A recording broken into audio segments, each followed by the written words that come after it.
Is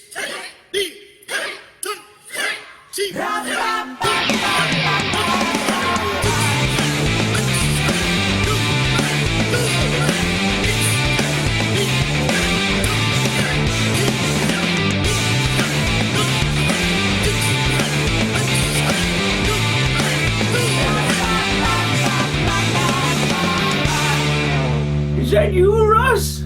It's been so long! It's my old buddy Roo! How's it going, you old so-and-so? Son of a bitch! Yes, it's been a while since we recorded a flippin' podcast, folks. Do you know why? Because do you know why? COVID, man. We can't blame COVID all the time. Just blame COVID all the time, man. Do you know what it is, man? I think that life opened up and life became a priority. I think the first day that the nightclubs were open again, I forgot we had a podcast. I forgot we had a job, dojo, responsibilities. Yeah, all of it went out the fucking window. But this is episode 47. You just had 45 and 46 in relatively quick succession, folks. Those were episodes we recorded before we completely lost the run of ourselves. Yeah. So this is us back now, recording content just for you. Proper back. Shitting out content. Bring him to the back. So yeah, I suppose we've got news. We're going to get the COVID chat done now in the next 1.5 minutes. Roo got COVID. Oh, yeah, okay. Let's hold on to the top of the press here. One of us actually got it. Yeah, first one in the dojo first one of the instructors to catch the Rona. That nasty Rona. I got that 19. And it was actually... Just a wee Omicron though, not just a wee Omicron. It was grand. I had symptoms the one day. Well, I didn't have symptoms. I didn't think I had symptoms. I thought I just had really shit coffee. There you go. I was just like, this boy's all watered down. What the fuck? This place was supposed to be a really good cafe. It was Bread 41 on Pier Street. My farts don't smell anymore. That's great. Can't smell a single fart coming at me.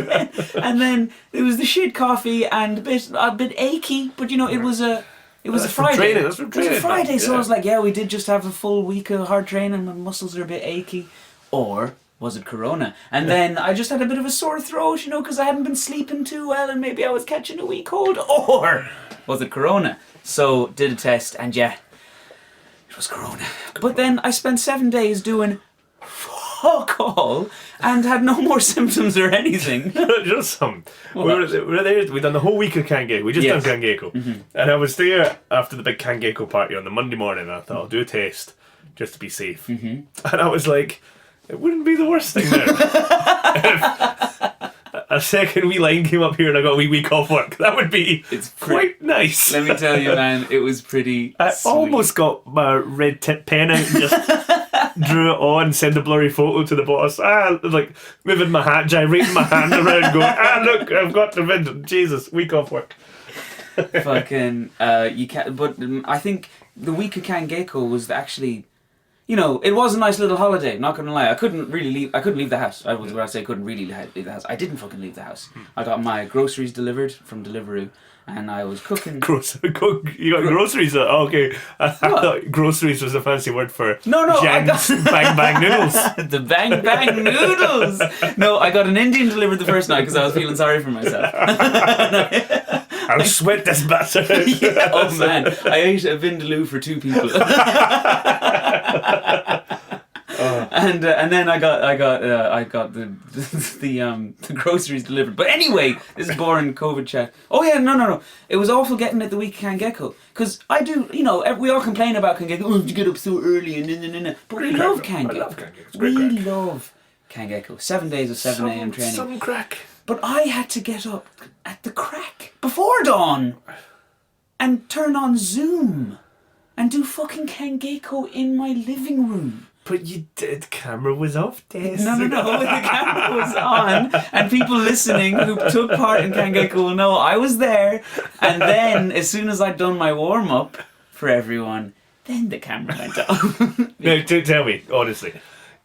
I walked through it. Did you actually go through it, or were you like, I'm not feeling this one. I'll just have a wee sit. Let me tell you something. Listen for my name being shouted in the background. I walked through all of the sessions, and I sat down for a portion of all of the sessions as well. Of all of them. Yeah. You know what it made me ashamed. Not the first two. Not the first two. I was like, okay, I better be a good boy, and then I was like, this is the fucking Zoom training was supposed to be behind us, man, and it is. Yeah. Like you wouldn't have done it. Oh. But for some reason I was like, well, I better turn on Zoom. And then after the first day I was like, if I hadn't said anything, Scott Sensei wouldn't have asked me. I probably would have. You would have? Yeah, Okay. I wouldn't know, like, because he would have wanted us there to do the wee. Because what we do is we go for a run, and then Rue was, while we were running, the people on Zoom were very lucky because Rue Sensei was at home on Zoom as well, so he done I was juggling for them, showing magic tricks. A little 20 minute look at me, I'm Rue session. With his handstand push-ups and his whatever the hell he was doing. So but yeah, you had to do Kangeko on Zoom. I was back for the last 3 days, so that was alright. That was alright. But yeah, man, it's been a long time. Yeah. You got married twice. Twice. My kids are grown. Yeah. they're on the third wife now. Hopefully she says yes. Proposing to her tonight. Nice one. Yeah. But no, what did I do in the meantime? I went to Mauritius. Yes, you did. I'm looking at a dodo just now. Where is... spin the globe there, Ross. Show me where Mauritius is. See if you go... Africa, right? I see it. It's a big place. I can see it there. Yeah, wait. The big one. The big one. Okay, yeah. And if you go from the top and you go all the way down to the bottom... That's where my dad comes from. And then to the right, and then up a bit is Madagascar. I see it, the long one. That's where the lemurs are, right? And then the place with the dojos is just this little one here. You're pointing at a speck in the middle of the Indian Ocean. Yeah, and you'll see it says Port Louis. That's where we flew into. Oh, yeah. Flew into little Port Louis right there.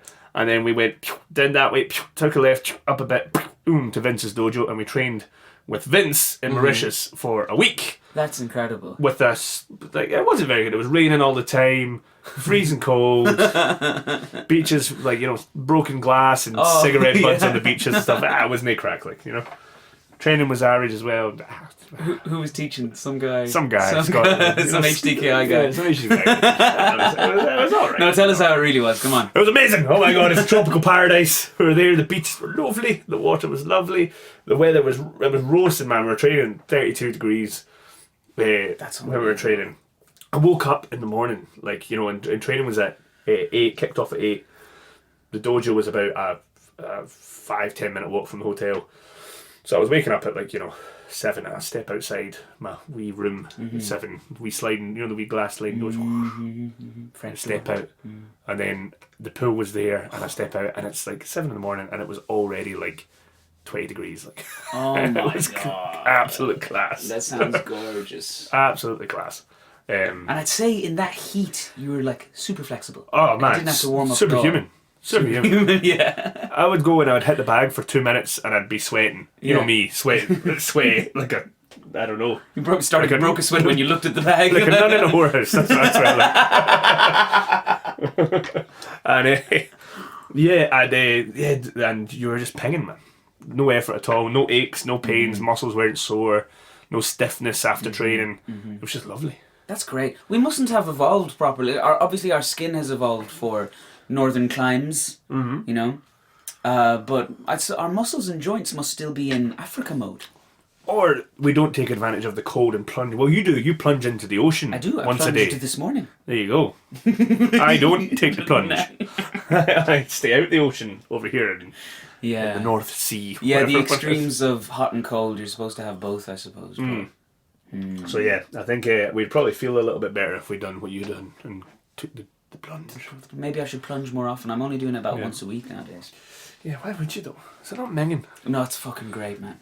When listen, you take the first step in and your feet turn into ice blocks and you go, oh, this is going to be bad. And then you take the next step in and you wade up to your knees and you think, all right, well, okay, but then it's the third step when it's just below the equator.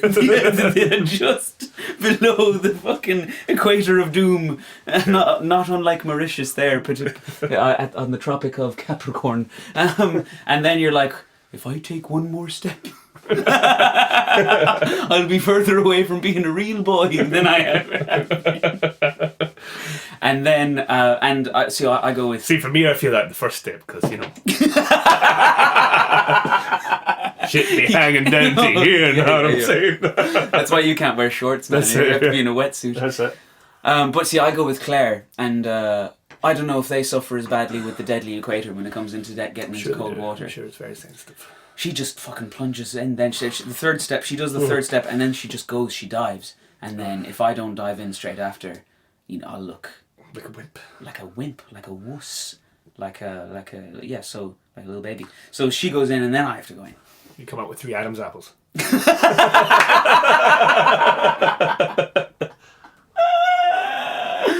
Yeah, and then you swim about. I had to stay in about 5 minutes. Sometimes you stay in about 10 minutes, and then you get out. And then when you get out, you're like, if I don't get warm soon, I will get hypothermia and I will die. So you start. I start panicking because there's not a pick on me, so I just suffer from the cold. Yeah. So I have to dry my head straight away, and I have to put on the hat, and then I have to dry my feet straight away. Coming with a bit of so where were we? What the hell were we talking about? The plunge? I don't know. Fucking Christ. Yeah, the rest was great crack anyway. Okay, good. Bats, man! What? Bats. The bats had a wingspan. Fruit bats. Fucking about half the length of my wingspan. About half the length of that. That's pretty big. Go from there to there. You're talking a good 2 feet, man. And it was like Batman flying over you. Was it scary? Mad. It wasn't scary. It was cool though, because as soon as we seen it, was like, "What kind of bird's that?" And somebody said, "Oh no, it's a bat." I was like, "That's a fucking bat!" I was like, "Jesus, flying fox with wings!" Like, but what if it came near you? Like, what if it swooped down on you? I'd probably freak out. Yeah, probably freak out. It's so big. You'd be like, "Ugh." So you ever have like a seagull come and try and steal food out your hand? Yeah, you fucking panic. No, You're like, yeah, it's not nice. Yeah, because you know what it is. Like, I think when it comes to animals, it's like we don't have that killer instinct anymore. Like a seagull tries to take your food, you don't do anything to the seagull. You're just like, my food, no. Yeah. Whereas back in the day, you'd probably have it by the neck and say, well, you're for dessert, like, you know.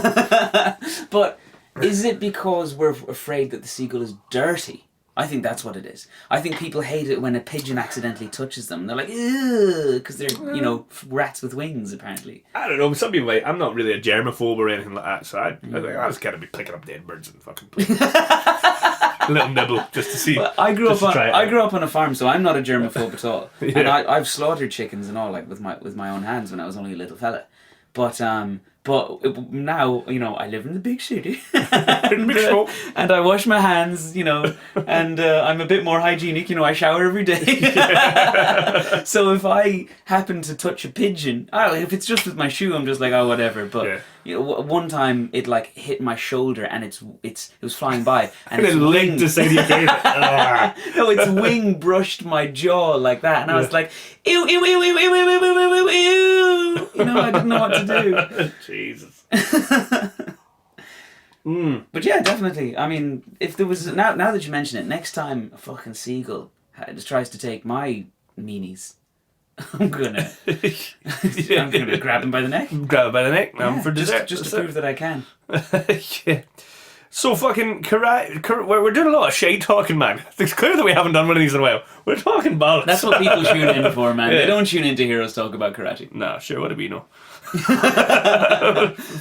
Let's go. Oh, so you as an instructor, Ross, what do you do when a kid is so and so?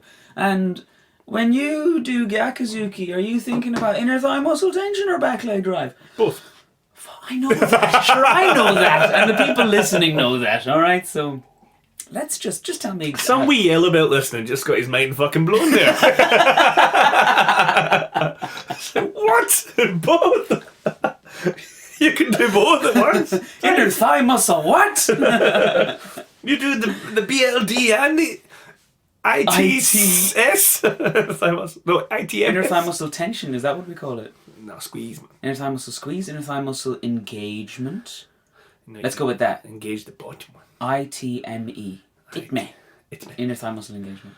The BLD and the ITME. Anyway. Yeah, enough karate shite talk. Fucking hell. No, but there is some karate chat, folks, because somebody's drew a wee grading. Who?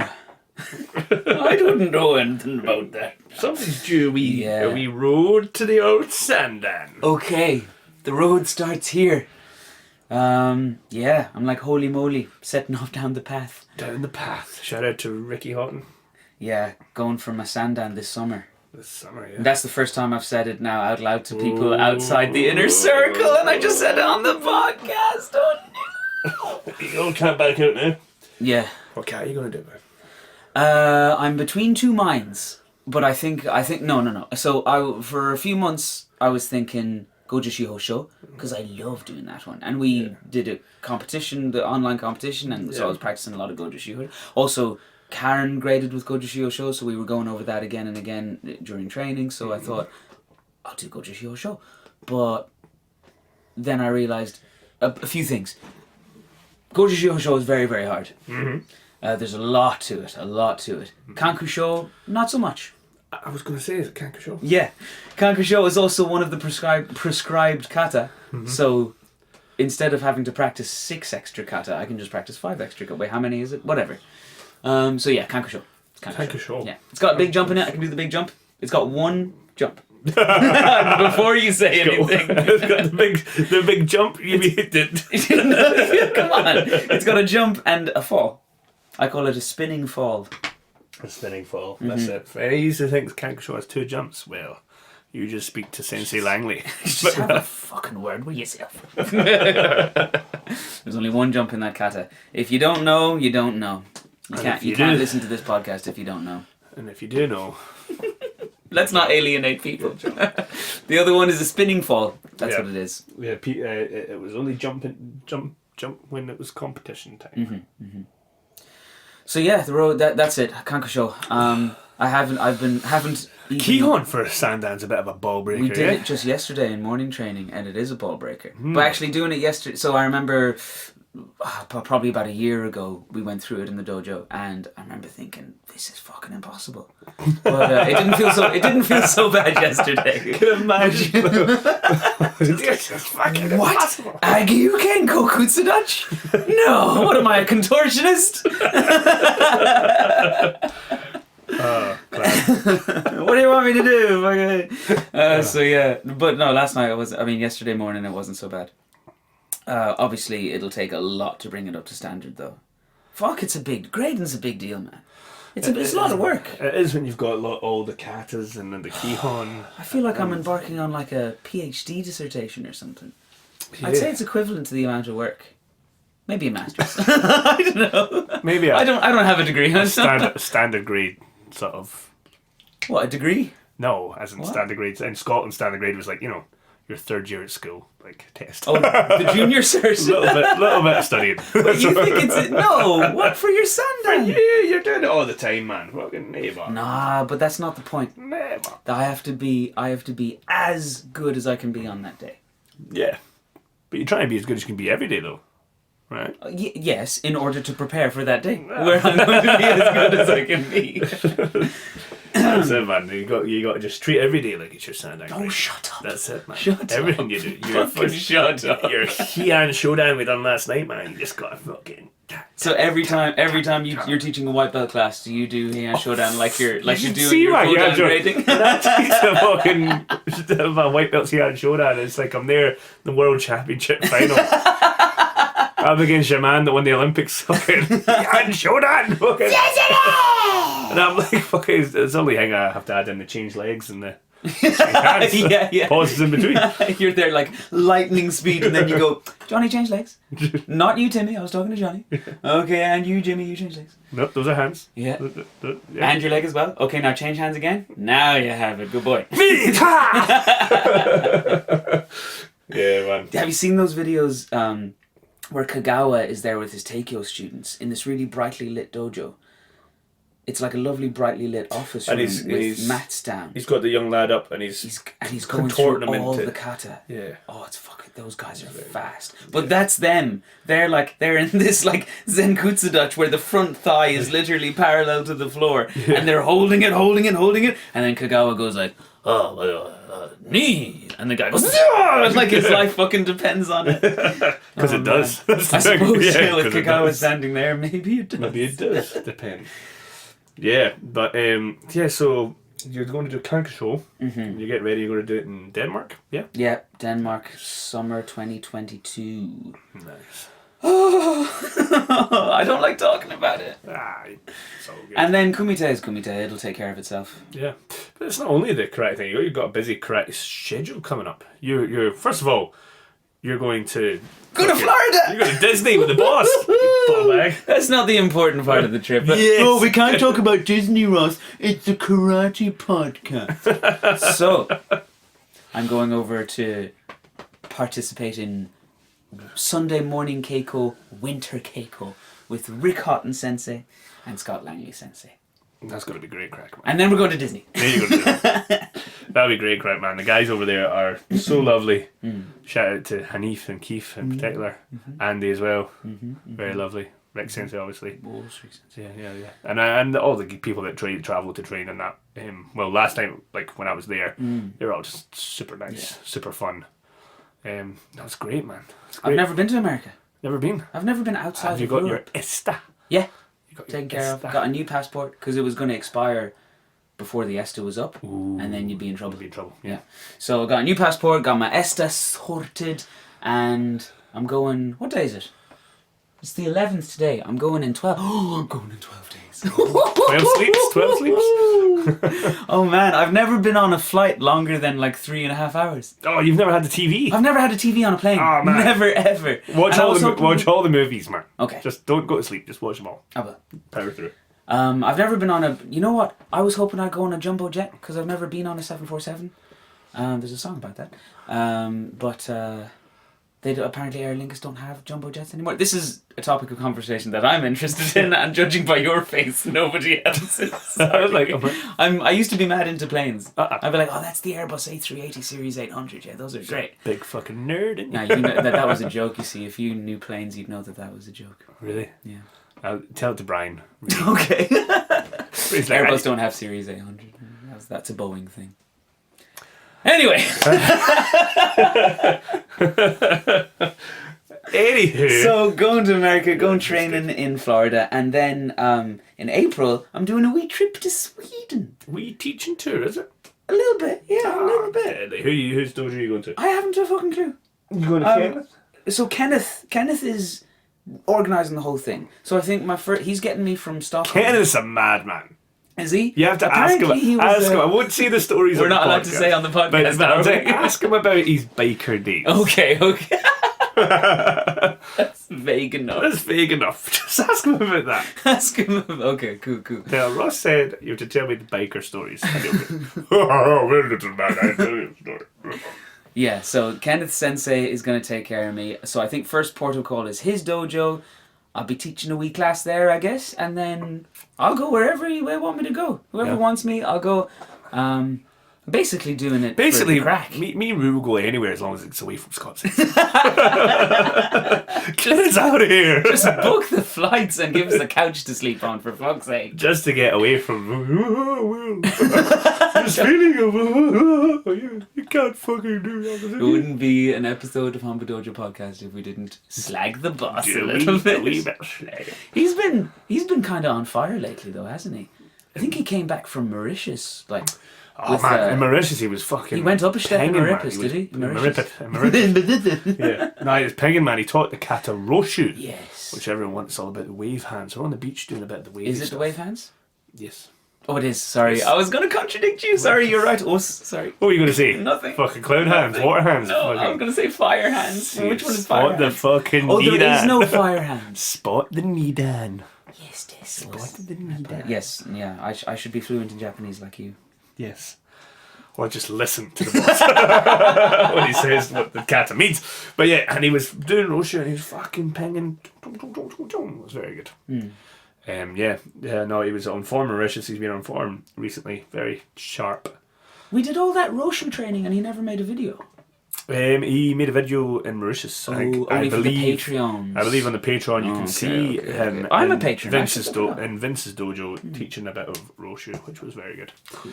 And yeah, so he's pinging, and yeah, the boss is He had he's pinging. He had a wee sparring session with him yesterday. I'm injured just now, so I'm not doing any sparring. But, He's getting rough he in his old age. Just he was escalating a little bit. Like it was. Well, that's because you were sitting on the sidelines, kind of cheering me on, like giving me advice. Yeah. And I did one thing, and it kind of worked. Yeah. So then, I'm very good, coach. This. so then he fucking, he hurt me. At one point, he threw like one of those relaxed punches out, and he just fucking grabbed it. They grabbed your head and kneed you. And it was like It was very good. Now, in But fairness- it was good because you were like moving at half speed, like you're sort of in that light sparring. You're kind of not going full pelt. Like Now let's not let on that the boss spars without control. oh, in very good control. Because he's a Very wonderful no stop. Because he's my favourite sparring partner in the dojo. Yeah. Yeah, he lets you work, he lets you do things, and then he responds, and then at some point he'll be like, by the way, I'm the boss, bang. And, Yeah. You're in a headlock in the corner. yeah, but that's fun. I love that. Yeah, good crack. Yeah.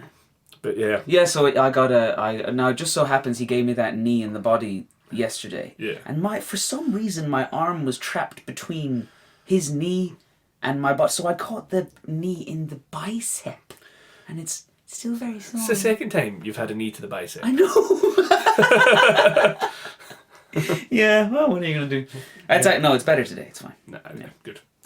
But you've got a serious ouchie at the moment. I had to get an MRI and everything. And the MRIs showed that I don't need surgery or anything like that, so that's good. But It's your knee. Did we just my say knee. that? Yeah, it's my Okay, knee. sorry. My knee. And basically the bone is a little bit damaged, a little bit bruised and stuff. The tissue around it's a little bit damaged. And basically, I got given out to last night actually because I said because it doesn't need surgery. I immediately went into chill mode of yeah, I can probably move around a little bit more than I thought it was because I was panicking before because I've had surgery on this knee once when I was younger. Oh shit! I forgot about Keyhole that. You surgery had on this. cartilage removed. I can't remember what the hell happened. It was ages ago. But anyway, so I was a little bit paranoid and I thought, is the knee sore again? Oh my god. But then I was like, it doesn't need surgery. Okay, I just need to rest it. And I was like, resting means Training, but only a little bit. It means training. Just not when they be an ouchie. And Barry, who is the expert surgeon, who's a surgical consultant who sorted the MRI out, rheumatologist, yeah. Grabbed me and said, "The fuck you doing?" He's a black belt in the dojo, by the way. I said 2 weeks. The actual knee specialist said 4 weeks. I dropped it down to 2 weeks, and you're on the dojo train. You fucking cop on, and he's like, and he said, and he actually said, I'll tell Scott, I'll tell the boss, I'll tell him for you. If you're too scared, I'll tell him that you're not meant to do it. Oh, I see. So I thought you you meant to tell on you, but he's like he'll vouch for Yeah, you. you see, okay. he needs the time off, so Yeah. I need to be strict with myself and not. Yeah, because even teaching, I end up doing stuff, and I'm thinking, should I be doing this, like teaching the kids and stuff? I'm teaching them how to do, whatever. You should be doing bare minimum, man. Bare minimum. Not training, definitely. When I got on the dojo floor, and I was a bit late, so I was hurrying on the floor, and it took me a few seconds, and I copped you were there. We were doing kicks, but you were only using the one leg, and I was like, he shouldn't be doing that. What the fuck is it? If this wasn't the middle of training, now I'd have a work. But yeah, so I'm on the bench for now in terms of karate and stuff, but they did say that you can do light gym work and stuff, so I'm going to keep doing my wee training sessions with Shane. Yeah. Just so that'll be good.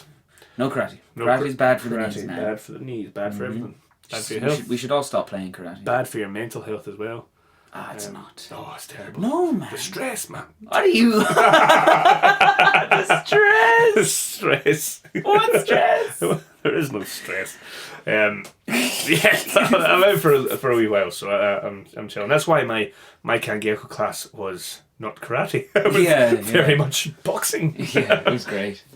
That was funny. Somebody commented on the video and said, Yeah. finally, a karate person who admits that the hand should stay up. Not go down. Finally. Isn't that mad that some people are stuck still 10 years ago when I suppose these debates started heating up online? There's obviously always Do your Ian Abernethy. Do your Ian Abernethy Hikite. That's great. What is... No, he did.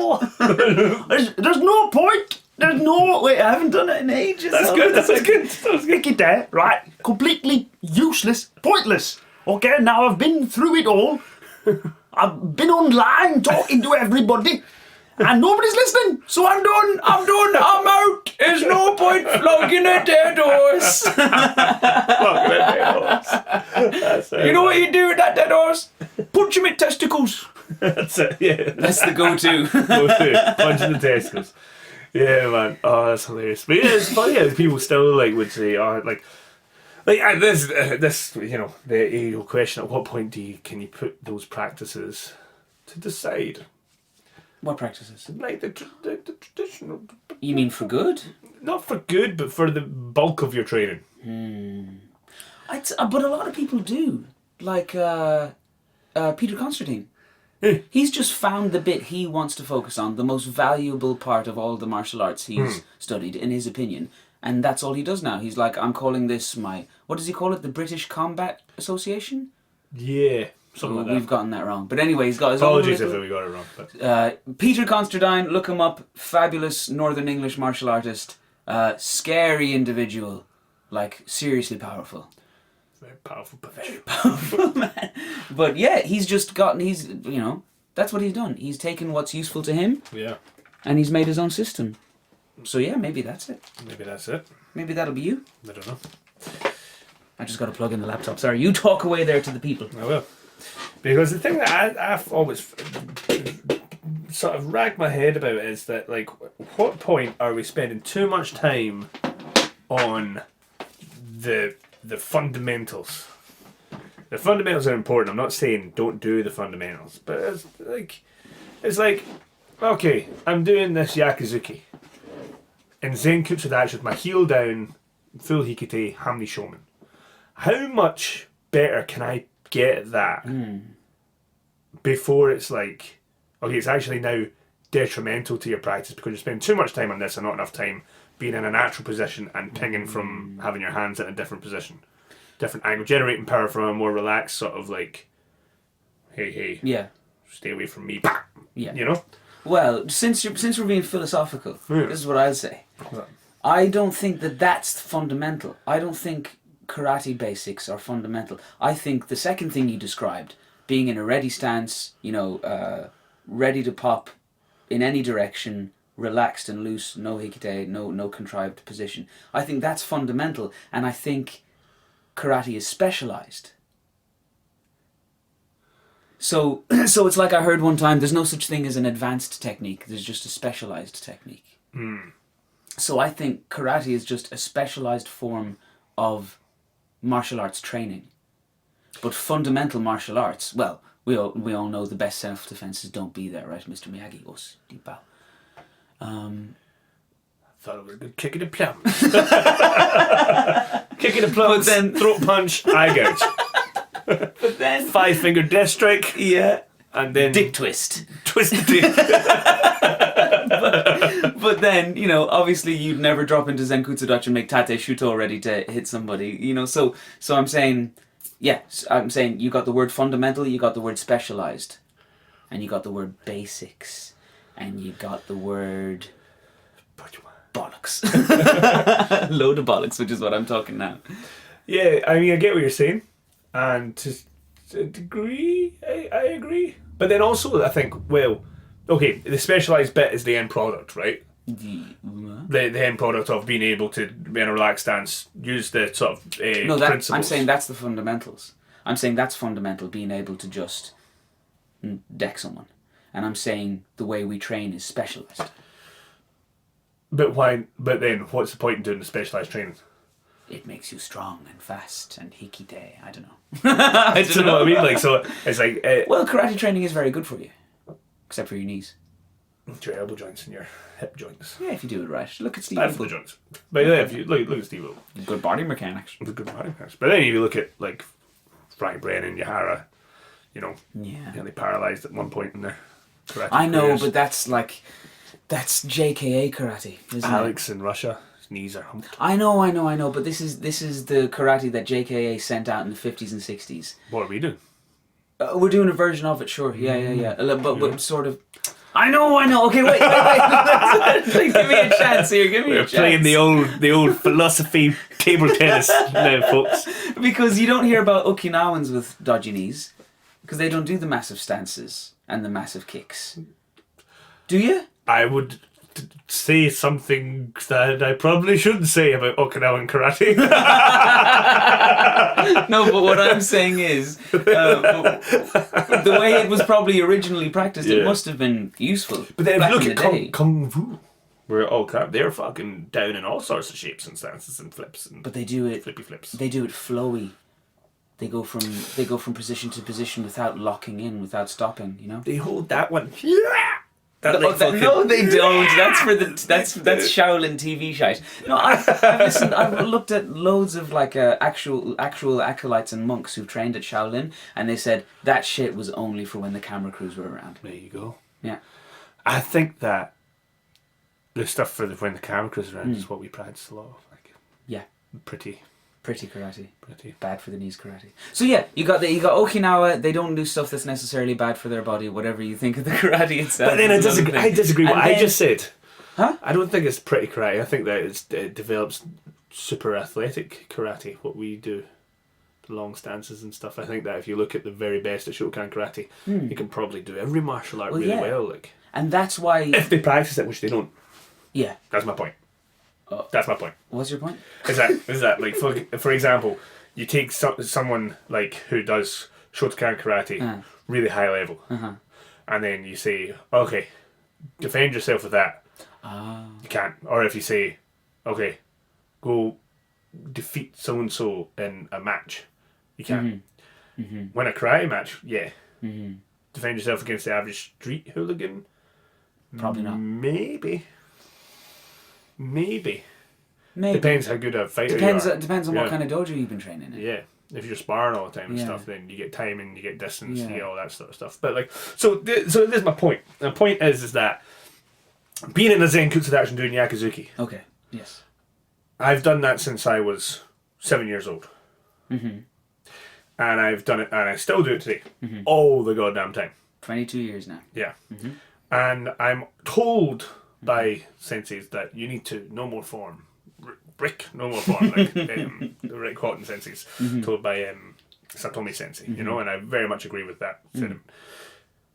But I never get to do no more form. I'm always told you need to go train with form. Satomi sensei. I'm always told form, like form, more form. This is the form. You have to specifically have this timing. You have to specifically have your elbow rubbing against your side when you do it. I'm never just allowed just to fucking like do an overhand right entry. Like, you know, like there's I'm always shackled by form. Even when I'm told, at this level you should be trying to break the form. It's like, well, there's the episode title, Shackled by Form. Shackled by form. It's very good, very poetic. Very, Yeah. People will be quick on that, like, oh, this will be in depth. We're talking about freezing our bollocks off, stepping into the water. Without even intending it, we got into some deep karate stuff here. I don't think we've done a very good job at all in hashing it out. No. If Sensei was here, we'd probably have gotten further. But also, it wouldn't be as much crack. We wouldn't have the crack, and he would be no, and we wouldn't be able to sort of argue with him because. And he'd be dead right. He'd sort it out. He would sort it out. Guys, if you have any questions about the topics we've covered, email scott@hdki.org or call him on. Give out his home number here. Do not. What? You're actually looking at your phone. Will you stop? No, I've got like 10 messages. Well, leave them. We're doing a podcast. Very popular person. Poisky. Oh. Hold on now. Where were we? We were talking about this shackled by form and technique. Shackled by form. Now, you were talking about Karate-Ka with bad knees. And I was saying, well, they've been doing the wrong kind of karate. And then you pointed out that, yes, well, we actually do that kind of karate as well. But also, Steve Ubel does that kind of karate. Is he just... He doesn't, though. He doesn't make Senku Sudachi. Does he not? No, like, not the same way that we do. Really? He doesn't make Hamley or Shomen either, really. So he's just... He, like, I remember I stepped forward Ag Yuki when we were with him in San Diego, and he went, your hip's too far back, there's too much rotation, you're losing power. Okay, so...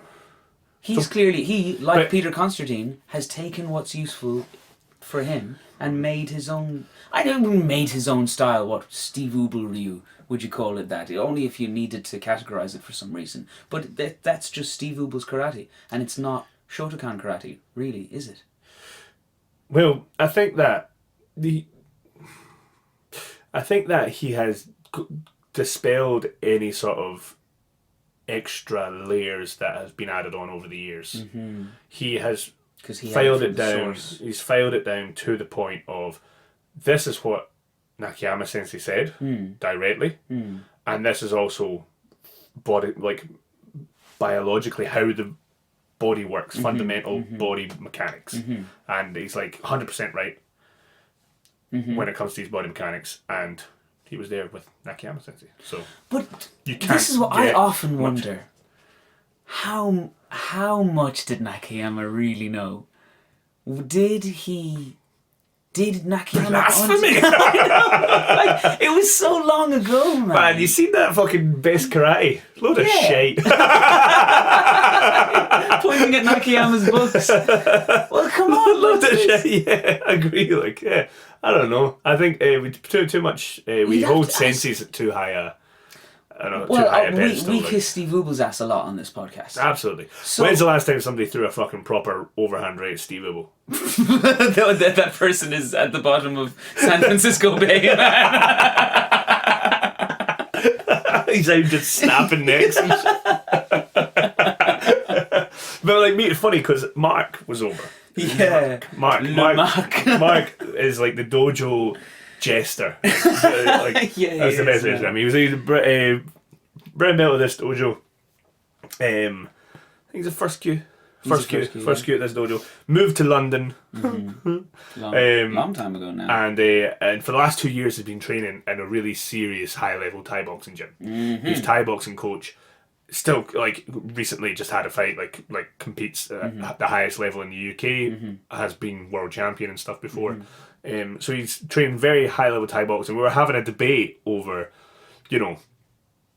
Thai boxing is obviously very tried and tested because they fight. Senchai, 400 something fights or something like that, 2 losses, legit master at his craft. Yeah. Him versus Steve Ubel, the old question. Him versus Paolo Sensei, him versus Scott Sensei, him versus Senchai versus these people. Yes. And No. Here's the thing. Yes. I made the argument that Senchai is training for combat. He's training to fight someone one-on-one in a ring. Yeah. So obviously it's a different thing. Yeah. And to compare the two is like comparing tennis to baseball. Because the ball in a racket or a ball in a bat and you're trying to hit the ball doesn't necessarily mean it's the same thing. So I know that you and I know that karate, that the way we practice karate, certainly in this dojo, we don't focus on combat. We don't focus on self-defense. We focus on karate as an art to develop your body and your character holistically, right? Yeah, sometimes. But Steve Ubel is very self-defense oriented. Yes. So this my other point is like Steve Ubel doesn't necessarily have to play by any rule set. Yeah. Thai boxing wise, like there's no gloves. Okay. There's no like he can go for your eyes, your balls. Yeah. So those people on YouTube comments who say, "Well, my karate is too dangerous," Steve could actually say that legitimately. Or would he get a shin to the dome and get knocked out because he's 70? Then you have to go, okay, Steve in his prime versus Senchai. But Steve in his prime isn't as good as Steve now, I don't think.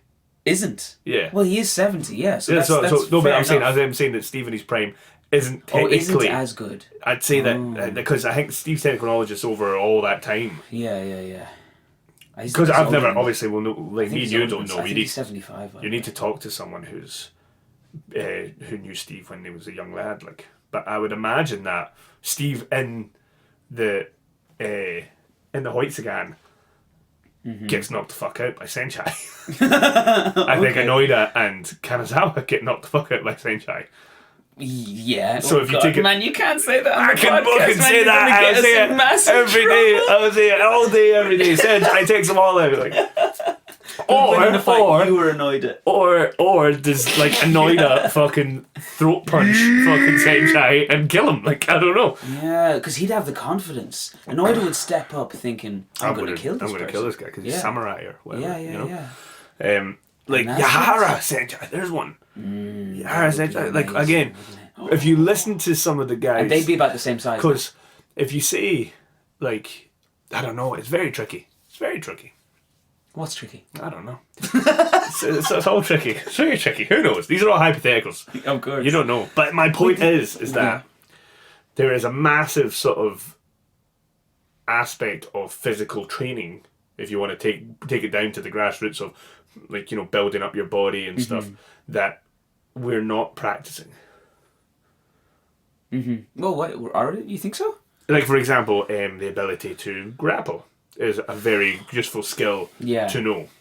Now, I think the reason... so you're right, I agree with you completely. But the reason we don't practice that is because they started doing Shotokan for hundreds and hundreds of students at the same time in the Japanese school system. It got exported worldwide. It exploded in the 60s and 70s. And you can't teach grappling to that many people at once. You have to get them all lined up in their Zenkutsudachi and go... Okay, everybody's uniform, and you can see when somebody's like, "Hey, that's toes not are as pointing in the rest." Fucking bend that knee. Yeah. You see, you know what I mean? Absolutely. But we ain't doing that. We've got a small dojo. We've got, like, BJJ is taught in dojos about the size of ours. 20 or so people in the class at the same time, rolling around on the floor. Yeah. Now, I'm not saying we need to do BJJ, but I'm saying that there's massive bits that we're not doing, man. Jesse just came out with the karate throws video, I think, the other day. Yeah. He did some lovely throws and stuff. Funakoshi's 9 throws. See, Funakoshi was Okinawan. He wasn't Japanese. Yeah. And he was doing all the throws and stuff. Yeah, fucking... But man, what are we gonna do? Like, whenever you go off on one of these, I'm like... I love it. Like, crumbles the brain. My rationale is, I fucking love karate, man. I fucking love it. Do you know what? I love being in Zenkutsudachi, heel down, shiting out some Yakuzukis. It's fucking great. You're smiling right now, but I also know you're serious. Oh yeah, I love it too. It's fucking great crack, man. It is an amazing feeling. We're just that ping, like fucking yosh. It is a load of bollocks, but we're very good at it. And it feels great. It feels great. Oh man. Yeah. So at the end of the day, it's all bollocks. Do you know what we should do? Is that an Aldrich Januszewskis? AJ! Hey, come sit down, man. We're doing a podcast. Guys, sorry, I just jumped in. Your beard is fucking amazing. That's so good. I didn't have Santa Claus. You look like Santa Claus. Holy shit. Let me see the hair. Take the hat off. A bit too long. Oh, yeah. Who do you have on the podcast? Just you. Just us. We were waiting for you. AJ's also another bastard who got the Rona. You caught me. Alright guys, I'll leave you here. I'm gonna go to change. Okay. So AJ. That's a nice little cameo. There you go, a little bit of the AJ dancing going in. AJ's somebody to tell you something about a Yakuzuki, man. Who can made us steal that, man? Made us steal. Made of steel. The Iron Man. He does it with his technique shite, but he still fucking breaks you like it's great. Do you know what we should do? Because I had this idea before. I was listening to podcasts and I was thinking of ways to improve this podcast. Yeah. And there's a guy who's doing the Biscuits World Cup. So every time he has a guest on his podcast, they try 2 different biscuits. Yeah. And the biscuits are all in groups, like pools, like in the World Cup. And so there's all these matches happen, biscuit versus biscuit, and then a couple of biscuits come out of each pool, and then they do the playoffs where people get eliminated each round. Yeah. Biscuits get eliminated each round until he finds the best biscuit of all time. Digestive. Well, which, and Oreos got knocked out really early. Yeah, Oreos aren't that nice, man. I love an Oreo, but anyway, let's. Not fussed. But we should do the martial arts World Cup. No, we'll come up with a better name. The martial arts the World Championship. Well, first thing. We'll call it the Kumite. Just the Kumite. Yes. First, I thought it would be only movie martial artists. So we take Ip Man as fictional characters. Fictional Frank Ip Man Dukes. from Donnie Yen's Ip Man, not the real Ip Man, right? So we'll take Ip Man from the movie. We'll do your man from Ong Bak. Yeah. We'll Jean-Claude. Yes, from Bloodsport or whatever. Jean-Claude can have a few entries because he was also in AWOL, right? And we'll have to... Kickboxer. Yeah. And then, you know, Jackie Chan's characters from Rush Hour and Drunken Master 2 and all that. And so we take all of those characters and we pull them all together. And every time we record an episode, we'll watch a clip of each of them and then go, now, who would win? Yeah. And that's But we could do that instead with ancient Shotokan masters. Only 8th Dan and above, man. But then, like, you've got like what 4 clips of like an ancient show. Yeah, it'll have to be based on stories about them as well. We'll have to dust off the old books. We could do the old school JK boys, like Exactly, they're still alive, like. And we could expand it a bit, throw in a wild card like Rick Jackson Sensei. Yeah. Okay, throw in like. So this is the game. This is a game that we play when we're going on long drives and stuff. Like when we're traveling somewhere, we go right. Who'd win? And we'd pick 2 senseis that we know out the air, and we'll go into real depth about how the fight would go down, visualising it in our heads. Like, we should do it on the podcast. That'd be great, crack. Yeah, let's do that. Okay, we'll start next week. We'll sort it out. We'll throw these. Like, I think we should do the. I think the movie characters would be hilarious, good fun. Okay, will we do both? I would love to see Ralph Macchio against fucking Rocky Balboa. Yes, man, yes. That would be over quick. You're talking about a crane kick to the dome, Rocky's out. That's like a kids karate tournament versus professional boxing. The under 16s fucking All Valley Valley tournament. Oh my god. Yeah, he's not even a world champ. He's just and man, that could happen because it'd be random. Anybody could end up facing anybody. That's it, man. So you just could put the have names in a Rocky hat and just put versus, them out. Rocky versus your man from Ongbak. Is Ongbak his name? Anyway. Ongbak is his name, yeah. I think. I don't think so. No. Well, Tony Jaa is the actor. Tony Jaa, yeah. Yeah, you could do fucking... Oh, he's hundreds, man. Jet Li and Fearless. He's a good fucking fighter, man. Yes. You got Okay, that's enough. We'll start next week. Okay. The brain. Getting excited. We'll start next week, and we'll do the movie ones. You know, we're gonna have to do both. Yeah. We're gonna have to do the movie ones, and because now that we've mentioned that we're gonna have Anoida fighting, I don't know, give me one. Osaka. Frank Brennan. Frank Brennan. Yes. Bastard apprentice. then yeah, it's gotta happen. Yeah. That'd be class, man. Yes. We could do like our picks for like who do you think meets the final, meeting in the final. Oh yeah, we'll have to take bets. We can have the people vote, man. We'll have the fans take bets. Well, no, because there can't be money changing hands. No. Well, the fan can vote though. The fans can vote. We can do a little. No, because we have to decide. Okay. Yeah. Do you guys? Because you guys don't know what you're talking about. Yeah, exactly. We can't be like, well, we'll have a great discussion about it, and then we look at the votes, and it's all moot because they've already voted. Yeah. We can get their opinions. Sure. And then announce who the winner is. That would need to be live though. Can't do that.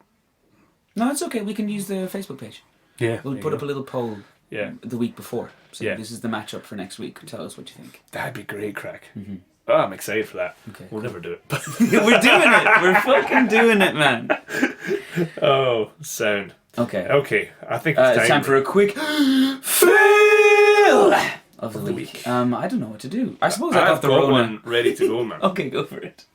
So, I won't tell you where. I won't tell you who. But I was in class, and a little nipper says, "Oh, I need the," and he came up to me and said, "I need a toilet." It's like, okay, and he went off to the toilet, and we're in a different venue, you see, and he was gone for a while, and his wee buddy was there, and his wee buddy doesn't like doing karate when he's not there and stuff, and he's like, "Oh, little Johnny's been away for ages," and I was like, "All right, you can go check on him," and he comes back through and announces to the world, "Oh, he's pooed his pants." I was like, okay. What? Yeah.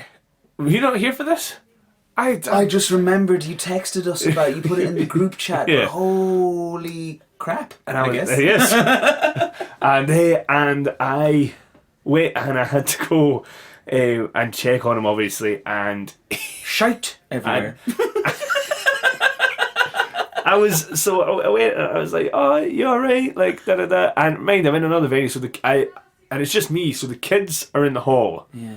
And I've had a big talk with them and said, you have to, because they're quite a rowdy class, and I was like, you have to behave yourselves, and I'm trusting you. Big moment. We're not supposed to leave the kids alone, but if there's a bathroom emergency, you gotta go. So I had to go down, and I seen, and I had a wee peek over. It's like one of those little kids' cubicles that was really short, and I had a little peek over, and he's stripped down to nothing, and he's managed to not only poop his pants but poop on his trousers as well. And I was like, oh God, it's everywhere. It's everywhere. You ever seen Daddy Daycare when he walks in after the kids went to the toilet and he looks at the floor and he's like, oh, and he looks up at the ceiling and he's like, oh. That's what it was like. It was everywhere. I was like, oh my God. And I went to the one of the women at reception. I said, do you have any like lost and found clothes or spare clothes or something for if accidents happen? No, I have paper towels. Would you need a paper towel? I was like, just make him a kilt, man. You should be able to wrap him up in a kilt, right? I was like, what did I do? So I was like, there's a special way to fold it. So I had to get, and he's only wee, right? Bless him. So what I did was, okay, give me a bag. So I took a bag, and I was like, okay, now take, because you know the way when you take your, like when you're a kid and you take your trousers off really quick, your leg stays on at the ankles and it turns inside out. Yeah. So he had his legs inside out, so the pants are there, the shit's everywhere, and I had to try and talk him through taking off the underwear off the trousers. Without getting I'm actually a bit actually a bit nauseated listening to this story. I don't think stop there, man. No. Oh. Without getting more shit everywhere. And I'm there and I'm like, okay, now you're okay. You have to just put don't put your hand and it's like, okay, and he man, and I was like, and he went and he kicked his underwear out under the cubicle at me. And he kicked them out, and I was like, like you never moved as fast. And I was like fucking Spider-Man up on the wall. I was like, no, I don't want them. Take them back. And I kicked them back under to him. And I was like, no, then put them in the bag, and he puts them in the bag, and I was like, okay. And I tied them up, and I smell it. Well, I'm trying to get nauseous myself. And I grabbed these trousers. I was like, oh, okay, into the sink with them. And I'm like, washing his trousers in the sink because he needs to wear something, right? Shame, so I'm washing his trousers. And then there's a little. How long is this taking? The kids are on their own. This. I'm doing this. Like, I'm extending this. This all happened in like seconds. Okay, okay. The longest bit was him trying to get the trousers out. Okay. So then I'm washing them in the sink, and then I'm drying them under the hand dryer, trying to dry them. That's how his power up is. I'm like, for fuck's sake! And I'm like, and I'm thinking like, okay, like, and I'm trying to wring them out. I'm like, fucking hell! I'm like, okay. So I'm like, they're a bit wet, but you're just gonna have to deal with it. And he got dressed, and I was like, right, wash your hands. And I'm like, I'm starting to panic because it is taking a little while now, and the kids are through there, and I shouldn't let it. And I'm like, come on, hurry up, wash your hands. And he's like, okay. And he like goes to the soap. He's like. I'm like, hurry up! And he wore his hands so slowly, and he's being so careful, and I'm like, and we run. You know, little kids like they do things so slow and careful. And he's like, these are really wet. As we're walking back to the class, he's like sobbing wet, like walking like a penguin, you know, like. I'm like, I know, I'm sorry, pal. We got back, man. Luckily, the kids had behaved themselves. I mean, only one or two of them were messing, but fucking hell, we got back. And he joined in for the rest of the class, and he saw me wet trousers to be fair. But fucking hell, it was so bad. And I was like, right, never again. I said I'm always going to carry a spare set of doggy pants in my bag from now on. Like, oh my God. That was amazing, man. Fucking hell. How am I going to follow that? I can't even think of a fail. Okay, so my fail. I've been driving. I've finally got my driver's license. I got my driver's license just about a month ago. In the Honda Jazz. Yes, Jazz. And I've been beeping around and brumming around in my little brum. But so that's news, I suppose. But then my fail is to do with the car, also kind of to do with karate, or kind of to do with Zanshin, but also kind of to do with, well, you'll see.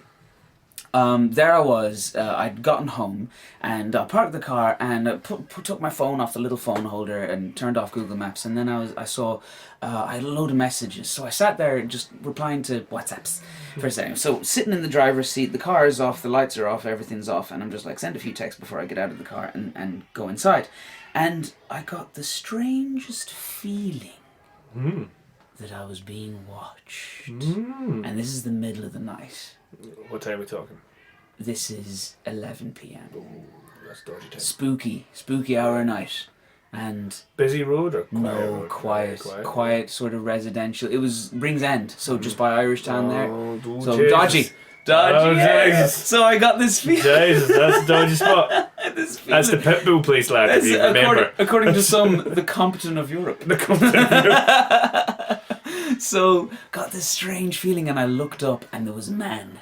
It was like the street was completely dead, except for this man standing about 10 feet away, directly in front of the car, looking right at me from under his hood. Ooh. Cigarette glowing in his mouth, and fucking like this evil death stare, piercing my windscreen and going straight into my soul. And you know when you get scared, but you don't get you don't get a hop. You feel the blood leave your face, and you feel yourself Some go bad's about to deathly happen. white. It's Yeah. anticipation of Yeah. danger. It's like you go into shock or something. Yeah. So I felt the blood drain out of my face, and I was like, he's going to drag me out of my car and murder me.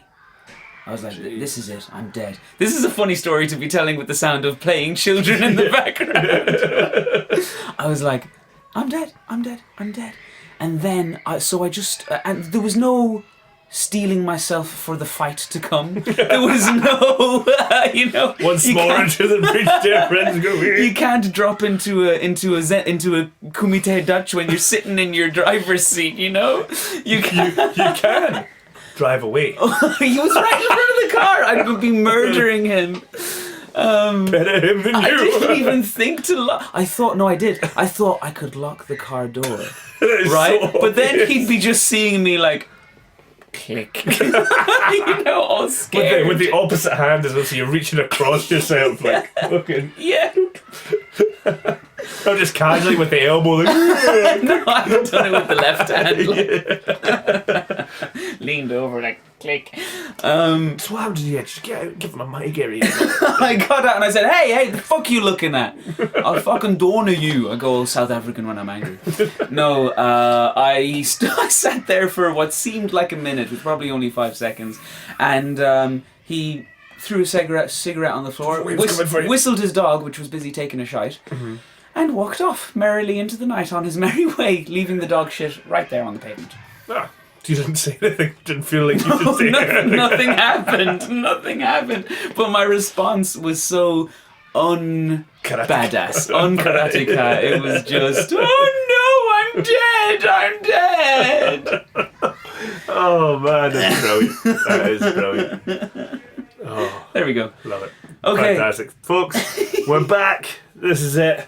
The podcast will be flying out now. Oh yeah. So, yeah, until next time. It's